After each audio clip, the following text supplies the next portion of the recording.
अरे अकबर बादशाह खाली हाथ आया था, खाली हाथ गया। कारून जैसा बड़ा बादशाह खाली हाथ आया था, खाली हाथ गया, और बाद में यही साला पैसा बन गया अपने दुश्मन जैसा। मिलेगा, फिर ये बाजू घूम जाना, दूसरा सिग्नल मिलेगा, फिर ये बाजू घूम जाना, यहाँ तेरे को तीसरा सिग्नल मिलेगा, फिर ये बाजू घूमना, तेरे को चौथा सिग्नल मिलेगा, फिर इधर आना, मैं तेरे को मिल जाऊंगा। चमेली की खुशबू कहाँ से आ रही है भैया? मैंने अपने सर में चमेली का तेल लगाया। কাদের খান জন্মগ্রহণ করেন 1937 সালের 22 অক্টোবর। স্থানটি ছিল আফগানিস্তানের কাবুল। বাবার নাম ছিল আব্দুল রহমান খান এবং মায়ের নাম ছিল ইকবাল বেগম। কাদের খানের পরিবার ছিল নিতান্তই গরিব এবং অত্যন্ত অভাব অনটনের মধ্য দিয়ে দিন যাপন করছিলেন কাদের খানের মা বাবা। তবে তার মা বাবার কাছে এই অভাব অনটনের থেকেও অনেক বেশি দুঃখের ছিল আরও একটি বিষয়, আর সেটি হলো কাদের খানের আগে তাদের তিনটি সন্তান, যাদের মাত্র 8 বছর বয়স পেরোনোর আগেই আফগানিস্তানের আবহাওয়ার কারণে পৃথিবী থেকে বিদায় নিতে হয়েছে। এই ভয়ে কাদের খানের মা বাবা কাবুল ত্যাগ করার সিদ্ধান্ত নেন। যখন কাদের খানের জন্ম হয়, তার মা অত্যন্ত ভীত সন্ত্রস্ত হন এই ভেবে যে তার অন্যান্য বাচ্চাদের মতো কাবুলের এই খুনি আবহাওয়া আবার কাদের খানকেও যেন তার বুক থেকে কেড়ে না নেয়। আর তারপর একদিন তারা বেরিয়ে পড়েন নতুন ঠিকানার খোঁজে, আর সেই খোঁজ এসে শেষ হয় বোম্বাইয়ের কামাটিপুরার বস্তিতে। আর এভাবেই ছোট্ট কাদের খানের পদচিহ্ন পড়ে বোম্বাই শহরে। তখন কে জানতো কাবুল থেকে আসা এই ছোট্ট ছেলেটি ভবিষ্যতে একদিন হয়ে উঠবে বলিউডের একজন দিগ্গজ অভিনেতা। आप बड़े आप पहले शुरू कीजिए ना। अरे तुम मेरे दामाद हो, मेरी मिर्ची के सुहागा। मेरा मतलब है मेरी बेटी के सुहागा। কামাতিপুরার ওই ভাঙাচোরা ঝুপড়িতেই কাদের খান তার জীবনের সূচনা করেন। পরিবারের অবস্থা এখানেও মোটেই ভালো ছিল না। কাদের খানের বাবা ছিলেন একজন গুণী এবং বিদ্বান ব্যক্তি। তিনি 10 প্রকারের আরবি এবং 8 প্রকারের ফার্সি ভাষায় পারদর্শী ছিলেন। লিখতে এবং বলতেও পারতেন, উর্দুও খুব ভালো জানতেন। কিন্তু তা সত্ত্বেও তৎকালীন মুম্বাই শহরে নিজের পাণ্ডিত্যের বদলে পরিবারের মুখে দুমুঠো খাবার তুলে দেওয়া খুব কঠিন হচ্ছিল কাদের খানের বাবার জন্য। কোনো রকম কর্মসংস্থান না হওয়ায় তৎকালীন মুম্বাইয়ের একটি মসজিদে মৌলবি হয়ে যান তিনি। সেখানে অন্যান্য লোকেদের আরবি এবং ফার্সি এবং উর্দু পড়াতে শুরু করেন। এসব কিছু থেকে তখন তার মাসিক আয় হতো মাত্র 5 থেকে 6 টাকা। এই টাকায় তার পক্ষে সংসার চালানো কঠিন হয়ে দাঁড়ায়। আব্দুর রহমান খান তখন অন্য কোনো কাজও করতে পারার মতো অবস্থায় ছিলেন না। কাজেই ধীরে ধীরে সংসারে অভাব অনটনে অশান্তি সৃষ্টি হয়। আর এর ফলস্বরূপ যখন কাদের খানের মাত্র 4 বছর বয়স, তখন তার মা বাবা আলাদা হয়ে যান। কাদের খানের বাবা মসজিদে এবং মা ঝুপড়িতে অর্থাৎ বস্তিতে থাকতে শুরু করেন। আর এই সমস্ত ব্যাপার যখন কাদের খানের দাদু অর্থাৎ নানা জানতে পারেন, তৎক্ষণাৎ তার সঙ্গে পরিচিত এক ব্যক্তিকে নিয়ে এসে তার মায়ের কাছে হাজির হন এবং তার মায়ের সঙ্গে সেই ব্যক্তির নিকাহ করে দেন। কাদের খানের দাদুর কথা অনুসারে একটা ছোট্ট 4 বছরের বাচ্চাকে নিয়ে ইকবাল বেগম এই নোংরা অর্থাৎ বস্তির পরিবেশে একা একা থাকা সম্ভব ছিল না, তাই তাকে বিয়ে করিয়ে দেওয়া হয়েছে। কাজেই কাদের খানের জীবনে এখন 2 জন বাবা এবং 1 জন মা ছিল। কাদের খান তার বাবার সঙ্গে যখন ছিলেন তখন শুধুমাত্র অভাব অনটনের মধ্য দিয়েই ছিলেন, কিন্তু যখন পরবর্তী বাবা তার জীবনে আসে তখন তার জীবন আরও বেশি বিষাক্ত হয়ে পড়ে। কাদের খানের দ্বিতীয় পিতা পেশায় ছিলেন একজন কার্পেন্টার, কিন্তু তিনি কখনো কোনো কাজ করতেন না, মদ খেতেন, নেশা করতেন, বিভিন্ন বাজে স্বভাব ছিল তার। আর এই সমস্তর ফলশ্রুতিতে বাড়িতে এসে কাদের এবং তার মাকে প্রচণ্ড মারধর করতেন। তাই কাদের খান এই সমস্ত দেখে তার মনে দ্বিতীয় পিতার জন্য অত্যন্ত ঘৃণা সৃষ্টি হয়। কিন্তু এত ছোট বয়সে কেউ তার নিজের মায়ের জন্য কী বা করতে পারে। দ্বিতীয় সংসারেও অভাব এতটাই বাড়তে থাকে যে টানা বেশ কয়েকদিন পর্যন্ত তাদের ঘরে উনুন পর্যন্ত জ্বলত না। আর এই রকম পরিস্থিতিতে কাদের খানের দ্বিতীয় পিতা কাদের খানকে তার আসল পিতার কাছে পাঠাতেন কিছু টাকা পয়সা নিয়ে আসার জন্য। কিন্তু কাদের খান যখন তা করতে চাইতেন না, তখনই চলতো তার উপর চরম অত্যাচার, মারধর। তাই শেষমেশ তাকে তার বাবার কাছে গিয়ে হাত পাততেই হতো। সেখানে পৌঁছানোর পর কাদের খানের বাবা কাঁদো কাঁদো চোখে বলতো, বাবা আমি তো নিজেই মাত্র 4 থেকে 6 টাকা ইনকাম করি, তোমাকে আর কোথা থেকে দেব। তবুও সে নিজের পকেট থেকে 2 টাকা বের করে কাদের খানের হাতে রাখত, কারণ এই টাকা না নিয়ে গেলে তাদের বাড়িতে খাওয়া জুটবে না। আর কাদের খান বাজার থেকে সেই টাকা দিয়ে ডাল, চাল, সবজি এবং কাঠ ইত্যাদি নিয়ে যেত। তারপর রান্না হতো, তারপর তাদের নতুন পরিবারে দুমুঠো অন্ন জুটত। তবে এই রকম খাবার কিন্তু তাদের কপালে প্রতিদিন জুটত না। সপ্তাহে অন্তত 2-3 দিন তাদের না খেয়েই কাটাতে হতো। এবং সৎ পিতার মারধর কাদের খানকে ওই ছোট্ট বয়সেই বিধ্বস্ত করে তুলেছিল। কাদের খানের আসল পিতা ছিলেন অনেক বড় বিদ্বান ব্যক্তি। তার মাও পড়াশোনার মূল্য জানতেন, তাই কাদের খানকে সেখানেই একটি মিউনিসিপ্যাল ছোট্ট স্কুলে ভর্তি করে দেন তার মা। ছোটবেলা থেকেই কাদের খান অনেক মেধাবী ছিলেন, তাই পড়াশোনাও তার কাছে খুবই ভালো লাগতো। কাদের খানের মাও তাকে স্কুলে পাঠানোর সঙ্গে সঙ্গে নিয়মিত মসজিদেও পাঠাতেন।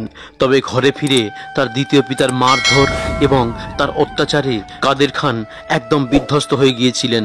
তাই মা তাকে যখন মসজিদে বা স্কুলে পাঠাতেন তখন বাড়ি থেকে তো বেরোতেন ঠিক টাইমে, কিন্তু তিনি যাওয়ার পথে চলে যেতেন কবরস্থানে। সেখানে গিয়ে দুটো কবরের মাঝখানে দাঁড়িয়ে দুহাত তুলে জোরে জোরে চিৎকার করতেন এবং মনের সমস্ত দুঃখ কষ্ট সেখানেই বের করতেন।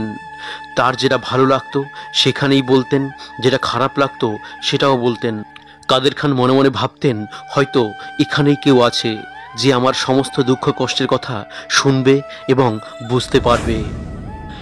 আর এভাবে চলতে চলতে কাদের খানের এটা অভ্যাসে পরিণত হয়। কিন্তু যতই লুকিয়ে যাক না কেন, কাদের খান তার নিজের মায়ের কাছে সবসময় ধরাই পড়ে যেতেন। কারণ কাদের খানের পায়ে কোনো চপ্পল বা জুতো ছিল না। তাই নোংরা পা দেখে মা তাকে ঠিক ধরে ফেলতেন যে তুমি মসজিদ না গিয়ে অন্য কোথাও গিয়েছিলে।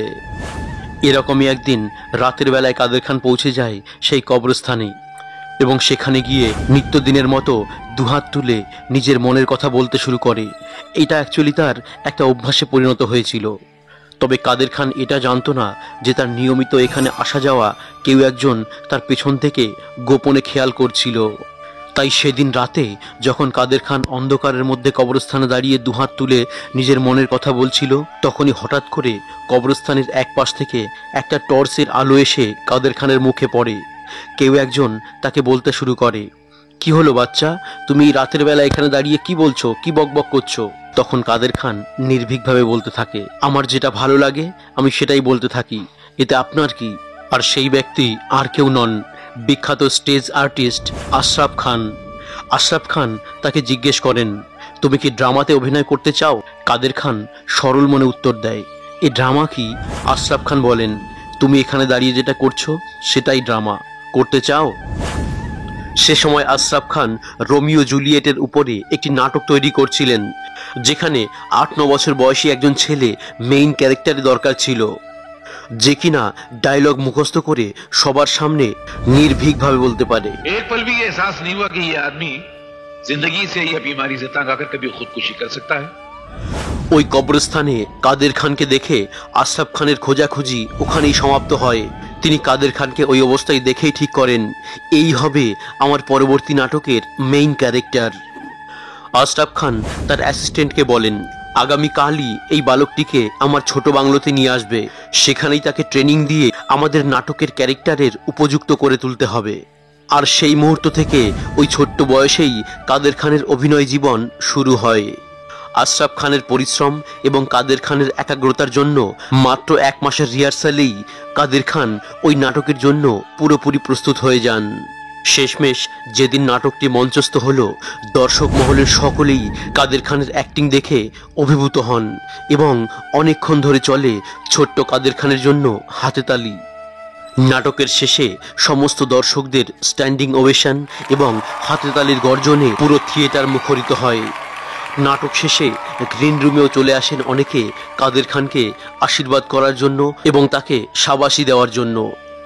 এরই মধ্যে গ্রিন রুমে একজন বয়স্ক লোক সবার অলক্ষ্যে তার হাতে 100 টাকার একটা নোট ধরিয়ে বলেন, বাবা, এই টাকাটা তোমার বয়সের হিসাবে অনেক টাকা, তাই এটাকে তুমি টাকা ভেবো না, এটা তোমার অভিনয়ের সার্টিফিকেট, তাই এটাকে যেখানে সেখানে নষ্ট না করে এটাকে তুলে রেখো, তুমি ভবিষ্যতে অনেক দূর এগোবে।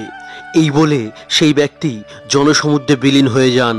তাকে কাদের খান আর কোনোদিনও খুঁজে পাননি। কিন্তু অভাবের কারণে সেই নোটটি তার কাছে আর বেশি দিন স্থায়ী হতে পারেনি। কিছুদিন পরেই তাকে সেই নোটটি খরচ করে নিজের খাবার জোগাড় করতে হয়। ধীরে ধীরে কাদের খান বড় হতে থাকেন, কিন্তু তার সঙ্গে তার পারিপার্শ্বিক দুরবস্থাও বড় হতে থাকে। কাজেই অভাবকে পিছনে ফেলার জন্য তিনি তার বয়সী অন্যান্য বন্ধু বান্ধবদের সঙ্গে কাজে যাওয়ার সিদ্ধান্ত নেন। কিন্তু তার এই সিদ্ধান্তের কথা যখন তার মা জানতে পারেন, কাদের খানের মা তার মাথায় হাত রেখে বলেন, বাবা, তুমি পড়াশোনা বন্ধ করে এই কাজে গিয়ে কত টাকাই বা ইনকাম করতে পারবে? আর এই টাকাতে আমাদের অভাব তো আর দূর হবে না, শুধুমাত্র আমাদের দুমুঠো খাবারের ব্যবস্থা হবে, যেটা আমাদের নানাভাবে চলেই যাচ্ছে।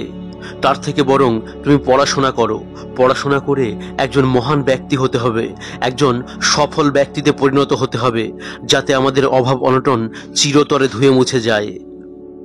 কাদের খানের মায়ের এই কথা তার মনে এতটা প্রভাব ফেলে যে কাদের খান তারপর থেকে দ্বিতীয়বার পড়াশোনা ছাড়ার কথা তো দূরের কথা, তিনি উঠতে বসতে চলতে সমস্ত সময়ই পড়াশোনা নিয়েই ব্যস্ত থাকেন।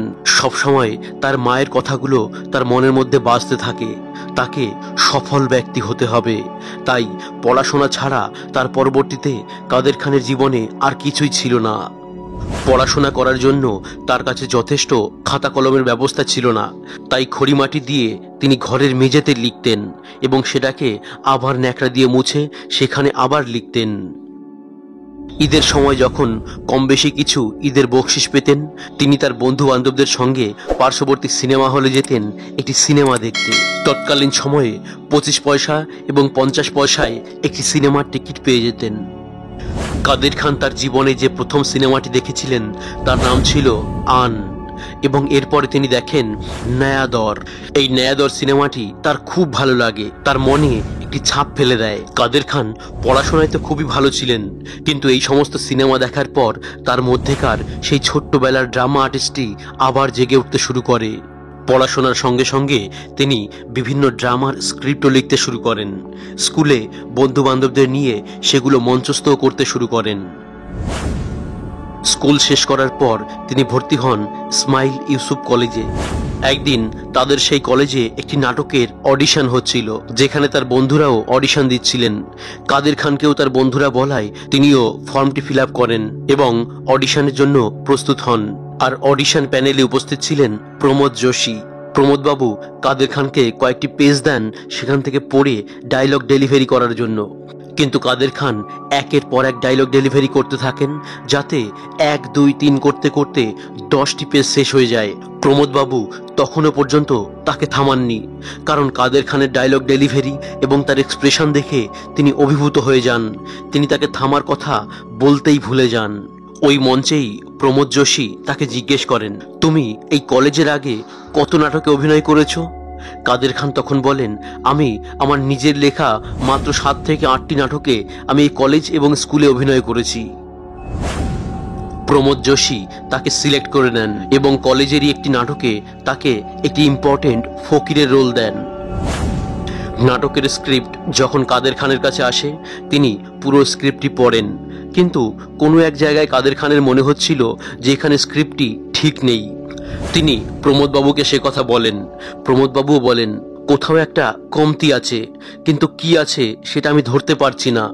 তখন কাদের খান পুরো 4 ঘন্টা টাইম নিয়ে স্ক্রিপ্টটাকে রিরাইটিং করেন এবং তারপর প্রমোদ বাবুকে পড়ে শোনান। প্রমোদ বাবু সেই স্ক্রিপ্ট পড়ে তো অভিভূত। তিনি কাদের খানের পিঠ চাপড়ে বলেন, ওয়েল ডান মাই বয়, তুমি তো আমার স্ক্রিপ্টটাকে পুরো চেঞ্জই করে দিয়েছো, এবং যে ভুলটা আমি হয়তো কোনোদিন ধরতেই পারতাম না সেটা তুমি সামনে নিয়ে এসছো, যেখান থেকে আমিও অনেক কিছু শিখতে পারলাম। এরপর শুরু হয় দুজনের যুগলবন্দি। তারা দুজনে মিলে বহু নাটক লেখেন, যেগুলো কলেজ এবং বিভিন্ন মঞ্চে মঞ্চস্থ হয়। ধীরে ধীরে কাদের খান তার কলেজে বিখ্যাত হয়ে যান এবং ধীরে ধীরে অন্যান্য কলেজ থেকেও ছেলেমেয়েরা তার সঙ্গে দেখা করতে এবং অটোগ্রাফ নিতেও আসতে শুরু করেন। জাগৃতি নাট্য সমিতি নামক একটি সংস্থা সারা দেশব্যাপী একটি নাটক প্রতিযোগিতার আয়োজন করেন। কাদের বাবু তার শিক্ষকতার সঙ্গে সঙ্গে একটু একটু নাটক লেখালেখি চালিয়ে যাচ্ছিলেন, কিন্তু সে সময় কোনো প্রতিযোগিতায় অংশ নেওয়ার মতো ইচ্ছা তার মধ্যে ছিল না। কাদের খান সেই প্রতিযোগিতায় অংশগ্রহণ করার জন্য কোনো ফর্ম ফিল আপও করেননি। শেষে জাগৃতি নাট্য একাডেমি থেকে তার সঙ্গে যোগাযোগ করা হয় এবং বলা হয়, কাদের বাবু, আপনি দয়া করে আমাদের এই প্রতিযোগিতায় অংশগ্রহণ করুন। এতে আপনার নাম শুনেও আরও অনেকে এই প্রতিযোগিতায় অংশগ্রহণ করবে এবং তাদের নাটক জমা দেবে। আর তাছাড়া এই প্রতিযোগিতায় প্রথম হওয়া ব্যক্তির নাম, খ্যাতি, যশ সারা দেশে ছড়িয়ে পড়বে। তার সঙ্গে তিনি পাবেন নগদ 1500 টাকা। 1500 টাকার কথা শুনে কাদের বাবু আর স্থির থাকতে পারেননি। তৎকালীন সময়ে 1500 টাকা একসঙ্গে কাদের বাবুর কাছে একটা স্বপ্নের মতো। কাজেই তিনি নাটক লিখতে শুরু করেন এবং প্রতিযোগিতায় অংশগ্রহণও করেন। নাটকটির নাম ছিল লোকাল ট্রেন। সারা দেশের মধ্যে লোকাল ট্রেন নাটকটি প্রথম স্থান অধিকার করে। চারিদিকে হৈ হৈ পড়ে যায়। কাদের খানের নাটক লোকাল ট্রেন একাই সমস্ত সেগমেন্টে পুরস্কার পান। Best play, best acting, best writing, best dialogue সমস্ত বিষয়ে কাদের খান অ্যাওয়ার্ড পাওয়ার সঙ্গে সঙ্গে হাতে পান নগদ 1500 টাকা, যেটা হাতে পেয়ে কাদের খানের পুরো মাথাই ঘুরে যায়। কারণ তিনি এর আগে একসঙ্গে 1500 টাকা কখনোই দেখেননি। তিনি আনন্দে আত্মহারা হয়ে যান। সকলের মুখে মুখে ঘুরতে থাকে কাদের বাবুর নাম। এই প্রতিযোগিতার জাজেস প্যানেলে উপস্থিত ছিলেন নরেন্দ্র বেদি এবং কামিনী কৌশল। নরেন্দ্র বেদি কাদের খানকে বলেন, তুমি সিনেমা জগতের জন্য কাজ করছো না কেন? কাদের খান তখন বলেন, আমি ছোটবেলা থেকেই নাটক নিয়ে কাজ করেছি, সিনেমা জগতের কাজ কিভাবে করতে হয় সেটা আমার জানা নেই। নরেন্দ্র বেদি তখন বলেন, আমি একটা সিনেমা বানাচ্ছি যার নাম জওয়ানি দিওয়ানি, তুমি তার জন্য ডায়লগ লিখবে। কিভাবে লিখতে হয় আমি জানি না। নরেন্দ্র বেদি তাকে বলেন, তুমি যেভাবে নাটকের ডায়লগ লেখো ঠিক সেভাবেই সিনেমার জন্য ডায়লগ লিখবে, তুমি একবার আমার সঙ্গে দেখা করো। কাদের খান আনন্দে আত্মহারা। আসলে তিনি তার সেই অ্যাওয়ার্ডগুলি এবং নগদ টাকা নিয়ে তার মায়ের সামনে উপস্থিত হওয়ার জন্য ছটফট করছিলেন। তিনি জানেন তার এই সাফল্যে সব থেকে বেশি যিনি খুশি হবেন তিনি হলেন তার মা। যথারীতি তিনি পৌঁছে যান সেই বস্তির বাড়িতে, কিন্তু গিয়ে দেখেন তার সেই দ্বিতীয় বাবা তার মায়ের সঙ্গে অভদ্র ব্যবহার করছেন এবং কাদের খান পৌঁছানোর সঙ্গে সঙ্গে তার সঙ্গেও শুরু হয় চরম অত্যাচার। শেষ পর্যন্ত গায়ে হাত তোলেন তার বাবা। যতক্ষণ না পর্যন্ত কাদের খান ঘায়েল হয়ে যান ততক্ষণ পর্যন্ত মারতে থাকে তার বাবা এবং শেষমেশ কাদের খানকে ওই বাড়ি থেকে বের হয়ে যাওয়ার জন্য বলেন। তিনি তৎক্ষণাৎ বাড়ি ছেড়ে বেরিয়ে যান এবং গিয়ে ওঠেন তাদের সেই কলেজ কর্মীদের কোয়ার্টারে। সেখানেই তিনি থাকতে শুরু করেন। কাদের খানের মা তাকে বারবার বাড়ি ফিরে আসার জন্য অনুরোধ করতে থাকেন। তার আত্মসম্মান বোধের জন্য সেই বাড়িতে তিনি আর কখনোই ফিরে যাননি। শুধুমাত্র তার মায়ের সঙ্গে দেখা করতে যেতেন একবার দুবার, তাও শুধু দিনের বেলা। রাতে গিয়ে আর কখনোই থাকেননি। সমস্ত পারিবারিক অশান্তিকে ভুলিয়ে কয়েকদিন পর কাদের খান পৌঁছে যান নরেন্দ্র বেদির কাছে। নরেন্দ্র বেদিও তাকে পরবর্তী ছবির জন্য গল্প হাতে ধরিয়ে দেন এবং বলেন ডায়লগ লিখে আনার জন্য। কাদের খান মাত্র 5 ঘন্টার মধ্যে আবার ফিরে যান নরেন্দ্র বেদির কাছে। বেদিবাবু বলেন, তুমি হয়তো স্টোরি লাইনগুলো ঠিকমতো বুঝতে পারোনি, তাই এত জলদি ফিরে এসেছো, চলো আমি তোমাকে বুঝিয়ে দিই। তখন কাদের খান বলেন, আমি সমস্ত স্টোরি পড়েছি এবং তার জন্য ডায়লগও লিখে নিয়ে এসেছি, এখন দেখুন এটা আপনার ভালো লাগে কি না। বেদিবাবু ডায়লগগুলো পড়ে হতবাক হয়ে যান। এত কম সময়ে এত পারফেক্ট রাইটিং তিনি এর আগে কখনোই দেখেননি। জওয়ানি দিওয়ানি ছবিটির শুটিং আরও 1 মাস পরে শুরু হওয়ার কথা ছিল। যেহেতু কাদের খান খুব অল্প সময়ের মধ্যে ডায়লগ লিখে ফেলেছেন, তাই মাত্র 1 সপ্তাহের মধ্যে শুরু হয় ছবিটির শুটিং। অবশেষে 1972 সালে রিলিজ হওয়া এই ছবিটির ডায়লগ লেখার জন্য কাদের খানকে দেওয়া হয় 1500 টাকা, যেটা তৎকালীন সময় তার কাছে একটা অনেক বড় অ্যামাউন্ট। কিন্তু কাদের খানের মন বড় অস্থির ছিল। তিনি স্থির করেন তিনি আর ফিল্মের জন্য লিখবেন না, তিনি শুধুমাত্র ছাত্রদের পড়াবেন। এটা মনস্থির করে যখন তিনি সেই জায়গা থেকে চলে যাচ্ছিলেন, পেছন থেকে এক ব্যক্তি তাকে ডেকে বলেন, আপনি খুব সুন্দর লেখেন। রবি টন্ডন সাহেবের একটা ছবি হচ্ছে, ছবিটির নাম হলো খেল খেল মে, আপনাকে তার জন্য ডায়লগ লিখতে হবে। কিন্তু কাদের খান তৎক্ষণাৎ জানিয়ে দেন, আমি আর লিখব না, আমি আমার নিজের কাজে মন দেব। তখন সেই ব্যক্তি কাদের খানের হাতে জোরপূর্বক একটি খাম ধরিয়ে দেন। আপনাকে বিশেষভাবে অনুরোধ, আপনাকে লিখতেই হবে, এই বলে তার হাতে একটি মোটা খাম ধরিয়ে দেন। কাদের বাবু অনুভব করেন খামটি যথেষ্ট ভারী। তিনি খামটির মুখ খুলে হতবাক হয়ে যান। তিনি যখন গুনে দেখেন, দেখতে পান 20,000 টাকা তাকে ডায়লগ লেখার জন্য ওই ব্যক্তি অ্যাডভান্স দিয়েছেন। তৎকালীন সময়ে মাত্র 1500 টাকাও যার কাছে একটা বিরাট পরিমাণ টাকা হিসাবে মনে হতো, তার হাতে অ্যাডভান্স কেউ 20,000 টাকা দিয়েছে, এটা কাদের খান বিশ্বাসই করতে পারছেন না। কাদের খান এটাকে আল্লাহর রহমত বলে মনে করেন, তাই তিনি আর না করতে পারেননি। ডায়লগ লিখতে শুরু করেন। ছবিটি রিলিজ হয় 1975 সালে। এই ছবিটি রিলিজ হওয়া মাত্রই ছবির নির্মাতা কাদের খানকে বলেন, আমার পরবর্তী ফিল্ম রফু চক্করের জন্য আপনাকেই ডায়লগ লিখতে হবে। এবং সে বছরই 1975 সালেই মুক্তি পায় ফিল্ম রফু চক্কর, যার জন্য কাদের খানকে দেওয়া হয় 25,000 টাকা। এরপর কাদের খানের সঙ্গে দেখা হয় বিখ্যাত ডিরেক্টর মনমোহন দেশাইয়ের। মনমোহন বাবু তাকে বলেন, শুনেছি তুমি অনেক ভালো লেখো, তোমাকে আমার একটি ছবির জন্য ডায়লগ লিখতে হবে, কিন্তু তোমার ডায়লগ যদি আমার পছন্দ না হয় আমি কিন্তু সেটা তোমার সামনেই ছিঁড়ে ফেলে দেব। এই ধরনের প্রস্তাব কাদের খানের কাছে কিছুটা অস্বস্তিকর এবং অপমানজনকও বটে, কিন্তু কাদের খান এটাকে একটা চ্যালেঞ্জ হিসাবে নিয়েছিলেন এবং বলেন, আর যদি আমার লেখা আপনার ভালো লাগে কি হবে? মনমোহন বাবু তখন বলেন, তোমাকে মাথায় তুলে রাখবো, দেখা যাক তোমার কলমে কতটা জোর। মনমোহন বাবু তাকে রোটি ছবির ক্লাইম্যাক্সের জন্য ডায়লগ লেখার কথা বলেন। কাদের খান মাত্র 3 দিন পর মনমোহন বাবুর কাছে হাজির হন। মনমোহন দেশাই তখন ক্রিকেট খেলছিলেন এবং দূর থেকে কাদের খানকে দেখে তিনি বিড়বিড় করে বলে ওঠেন, সম্ভবত কাদের খান আমার গল্পের ক্লাইম্যাক্স ঠিকমতো বুঝেই উঠতে পারেননি বলে বিড়বিড় করে একটা গালাগালিও দিয়ে ফেলেন। কাদের খান কাছে এসে প্রথমেই বলেন, আপনি আমাকে গালাগাল দিলেন কেন? মনমোহন বাবু বলেন, কোথায় দিলাম, দিইনি তো। কাদের খান বলেন, আমি দূর থেকে দেখেছি আপনি একটা গালাগাল দিয়েছেন, আমি লিপ রিড করতে পারি। মনমোহন বাবু কাদের খানের এই কথাতে কিছুটা স্তম্ভিত হয়ে যান এবং তার এই ট্যালেন্টের জন্য তিনি মনে মনে তাকে শাবাশিও দিতে থাকেন। কাদের খানকে নিয়ে যান তার বাড়িতে ডায়লগ পড়ে শোনানোর জন্য। কাদের খান ডায়লগ পড়ে শোনান। প্রথমবার শুনে মনমোহন বাবু বলেন, আরও পড়ো। 2 বার, 3 বার, 4 বার, 5 বার তিনি বারবার শুনতে চান কাদের খানের মুখ থেকে। শেষমেশ ডায়লগগুলি তিনি টেপ রেকর্ডারে রেকর্ডিং করেন এবং তার স্ত্রীকে ডেকে সেগুলো শোনান। রেকর্ডারে ডায়লগগুলি শুনে মনমোহন বাবুর স্ত্রীর চোখে অঝরে জল আসতে থাকে এবং তিনি কাদের খানকে বলেন, তুমি অত্যন্ত সুন্দর কাজ করেছো, ভালো লিখেছো।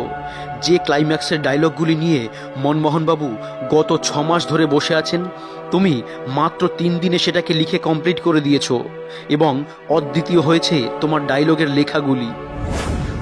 70-এর দশকে মনমোহনবাবু তার বাড়িতে একটি টেলিভিশন সেট কিনেছিলেন। তৎকালীন সময়ে কারোর বাড়িতে টেলিভিশন সেট থাকা মানে একটি বিরাট আভিজাত্যের ব্যাপার। মনমোহনবাবু ওই ডায়লগ রাইটিংয়ের খুশিতে সেই টেলিভিশনটি কাদের খানকে গিফট করে দেন। নিজের হাতে একটি সোনার ব্রেসলেট খুলে পরিয়ে দেন কাদের খানের হাতে এবং সঙ্গে সঙ্গে 21,000 টাকার একটি চেকও কেটে তার হাতে দেন এবং জিজ্ঞেস করেন, কাদের, তুমি ডায়লগ লেখার জন্য কত টাকা করে চার্জ করো? কাদের খান তখন বলেন, এর আগে একটি ছবিতে আমাকে 25,000 টাকা দেওয়া হয়েছিল। মনমোহনবাবু তখন তাকে বলে ওঠেন, মনমোহন দেশাইয়ের রাইটারের ফিস মাত্র 25,000 টাকা? এটা হতেই পারে না। তিনি এই বলে রোটি ছবির ক্লাইম্যাক্সের ডায়লগ লেখার জন্য কাদের খানকে 1,21,000 টাকা দেন। কাদের বাবু পরবর্তীতে একটি ইন্টারভিউতে বলেন, সবই উপরওয়ালার ইচ্ছাতে হচ্ছিল। প্রথম ছবিতে 300 টাকা, তারপর 500 টাকা, তারপর 21,000 টাকা, সেখান থেকে 1 লাফে 1 লক্ষের উপরে। ভাবতেই পারছিলাম না কি হচ্ছে আমার সঙ্গে। মনমোহন দেশাইয়ের এই রোটি ছবিটি রিলিজ হয় 1974 সালে এবং ছবিটি সুপার ডুপার হিট হয়। সঙ্গে হিট হয় ছবিটির ডায়লগগুলিও। भूख देता है तो 2 वक्त की रोटी का इंतजाम करके भेज, वरना तुझे इंसान को पैदा करने का कोई हक नहीं है। তারপর থেকে বলিউডে কাদের খান হয়ে ওঠেন 1 নম্বর ডায়লগ রাইটার। সবার মুখে মুখে একটাই কথা, বলিউডে একজন নতুন রাইটার এসেছে। তবে এত ফেম এবং এত টাকা পয়সা পাওয়া সত্ত্বেও কাদের খানের মন কিন্তু পড়েছিল সেই তার শিক্ষকতার দিকেই। কাজেই কাদের খান ডায়লগ রাইটিংয়ের সঙ্গে সঙ্গে একটি পলিটেকনিক কলেজে সিভিল ইঞ্জিনিয়ারিংয়ের শিক্ষকতাও চালিয়ে যাচ্ছিলেন। সবই চলছিল ভালোই। কাদের খান নিজেও ছিলেন খুশি এবং অন্যরা তার কাজে অত্যন্ত সন্তুষ্ট ছিলেন। শুধুমাত্র সন্তুষ্ট ছিলেন না এক ব্যক্তি, তিনি হলেন কাদের খানের কলেজের প্রিন্সিপাল। কাকতালীয়ভাবে প্রিন্সিপালের নামও ছিল কাদের হোসেন। কাদের হোসেন একদিন কাদের খানকে তার অফিসে ডেকে পাঠান এবং বলেন, এসব কি দেখছি, চারদিকে খবরের কাগজে লেখালেখি হচ্ছে আমাদের কলেজের একজন শিক্ষক বিভিন্ন সিনেমায় কাজ করছেন, লিখছেন, এটা তো ভালো বিষয় নয়। কাদের খান তখন বলেন, এটা তো ভালো কথা স্যার, আমাদের কলেজের একজন সিনেমা জগতের হয়ে ভালো কাজ করছেন, সেটা তো ভালো কথা। কাদের হোসেন অর্থাৎ প্রিন্সিপাল তখন চরম রাগান্বিত হয়ে কাদের খানকে বলেন, তোমাকে যে কোনো একটা বেছে নিতে হবে, হয় কলেজের শিক্ষকতা না হলে সিনেমায় কাজ। তুমি দুটো পেশাতে একই সঙ্গে যুক্ত থাকতে পারো না। বিষয়টি কাদের খানের অত্যন্ত ইগোতে লাগে এবং তিনি সঙ্গে সঙ্গে কলেজের চাকরি থেকে ইস্তফা দেন, সিনেমা জগতের জন্য কাজ করতে শুরু করেন। ইস্তফা দেওয়ার খবর ছাত্ররা জানতে পেরে সবাই কলেজের মধ্যে বিক্ষোভ করতে শুরু করে এবং তারা বলতে শুরু করে, কাদের খান স্যারকে আমরা কলেজ থেকে যেতে দেব না।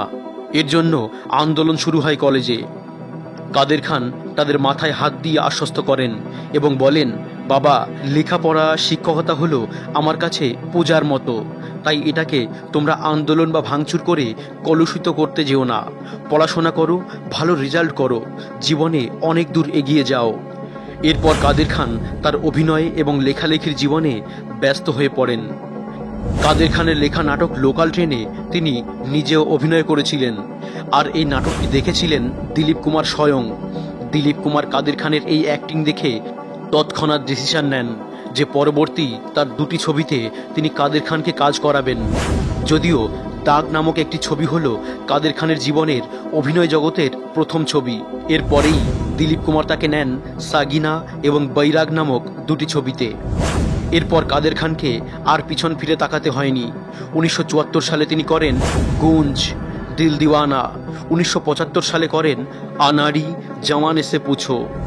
সে বছরই ডিরেক্টর নরেন্দ্র বেদী যখন আদালত নামে একটি ছবিতে কাজ করছিলেন, যার মেইন ক্যারেক্টারে ছিলেন অমিতাভ বচ্চন, নরেন্দ্রবাবু পুলিশ অফিসারের জন্য একজন ভালো অভিনেতা খুঁজছিলেন। অমিতাভ বচ্চনই কাদের খানের নাম সাজেস্ট করেন ওই পুলিশ অফিসারের রোলের জন্য। তার পরবর্তী ছবি খুন পসিনা, যেখানে কাদের খান ঠাকুর জালিম সিং এর ভূমিকায় অভিনয় করেন। এই দুটি ছবিতেই কাদের খানের রোল ছিল নেগেটিভ, অর্থাৎ ভিলেনের রোল, এবং ছবি দুটি সুপারহিট হয়। আর এই ছবির পর থেকেই কাদের খানের কাছে ছবির লাইন লেগে যায়, কিন্তু সবই নেগেটিভ রোলের জন্য। 1977 সালে তিনি করেন মুক্তি, পরবরিশ, ভোলা ভালা ইত্যাদি। অমিতাভ বচ্চনের মুকদ্দর কি সিকান্দার ছবিটির স্টোরির সঙ্গে সঙ্গে ডায়লগও তিনি লিখেছিলেন এবং তিনি অভিনয় করেছিলেন ছবিটিতে।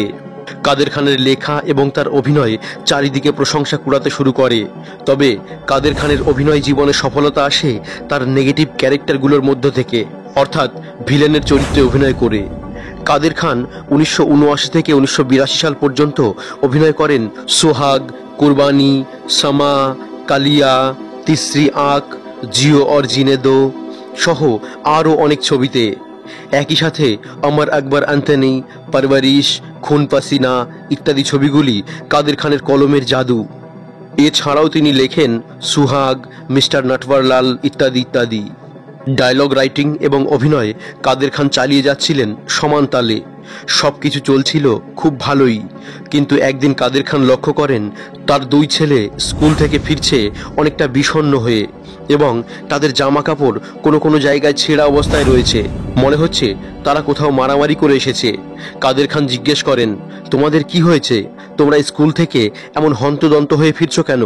তখন ছেলেরা তাকে বলে, বাবা, তুমি সিনেমায় ভিলেনের রোলে অভিনয় করো, হিরো তোমাকে পেটায়, তোমায় অপমান করে, এটা নিয়ে আমাদের স্কুলের ছেলেরা আমাদের সঙ্গে দুর্ব্যবহার করে এবং আমাদের খেপিয়ে তোলে। কাদের খান তার ছেলেদের চোখের দিকে তাকিয়ে নিজের প্রতি কিছুটা অপরাধ বোধ অনুভব করেন। কাজেই কাদের খান আস্তে আস্তে ভিলেনের রোল থেকে পজিটিভ রোলের দিকে শিফট করেন এবং পরবর্তীতে আমরা দেখতে পাই কাদের খানের ক্যারিয়ারের একটা বিরাট অংশ জুড়ে রয়েছে পজিটিভ এবং কমেডি রোলের অভিনয়ে। इनकी गोलियां? अरे वो तुम्हारे मूंछ के छपरे में होंठ दिखाई नहीं दे रहे हैं, बहुत सारी गोलियां हैं ऐसी। এত সবকিছুর মধ্যেও কাদের খান সর্বক্ষণ তার মাকে তার নিজের সঙ্গে রাখতেন এবং তিনি তার নিজের সফলতার পিছনে তার মায়েরই একমাত্র হাত রয়েছে বলে তিনি বিভিন্ন ইন্টারভিউতে জানান। কিন্তু নিয়তির খেলা খুবই কঠিন। একদিন তিনি শুটিং থেকে বাড়ি ফিরে দেখেন তার মা মেঝেতে পড়ে আছে এবং রক্ত বমি হচ্ছে। সঙ্গে সঙ্গে তাকে হসপিটালে নিয়ে যাওয়া হয়, কিন্তু কাদের খান তাকে আর ফিরিয়ে আনতে পারেননি। কাদের খান বিয়ে করেন আসরা খানের সঙ্গে। তাদের 3 পুত্র সন্তান হয়। ছেলেদের নাম আব্দুল কুদ্দুস, শাহনওয়াজ খান এবং সরফরাজ খান। কাদের খানের বড় ছেলে আব্দুল কুদ্দুস বরাবরই লাইমলাইট থেকে দূরে থাকতে পছন্দ করতেন। তিনি কানাডাতে স্থায়ীভাবে বসবাস করতে শুরু করেন এবং সেখানে এয়ারলাইন্সের সিকিউরিটি গার্ড অফিসার হিসাবে কাজ করতেন। কিন্তু তিনি কাদের খানের জীবদ্দশায় এই পৃথিবীর মায়া ত্যাগ করেন। তার কিডনির সমস্যা ছিল। কাদের খান বয়সজনিত কারণে ভুগছিলেন সুপার নিউক্লিয়ার পালসি রোগে। 2018 সালের 28শে ডিসেম্বর কাদের বাবু অসুস্থ হয়ে পড়েন। তাকে কানাডার একটি হাসপাতালে ভর্তি করা হয় এবং 2018 সালের 31শে ডিসেম্বর কাদের খান এই জগতের মায়া ত্যাগ করেন। বলিউড হারায় সিনেমা জগতের এক মহামানবকে। আমরা ধারাপাত চ্যানেলের পক্ষ থেকে কাদের খানের আত্মার প্রতি শান্তি কামনা করি এবং তাকে জানাই শতকোটি প্রণাম। আপনি যদি এই অবধি দেখে থাকেন তাহলে অবশ্যই আমাদের চ্যানেলটিকে একবার সাবস্ক্রাইব করে ভিডিওটিকে একটি লাইক করে যাবেন, কারণ এই একটি ভিডিও বানাতে আমাদের অনেক পরিশ্রম হয়। সাবস্ক্রাইব করে লাইক করে যান, যেটা একদমই ফ্রি। ধন্যবাদ।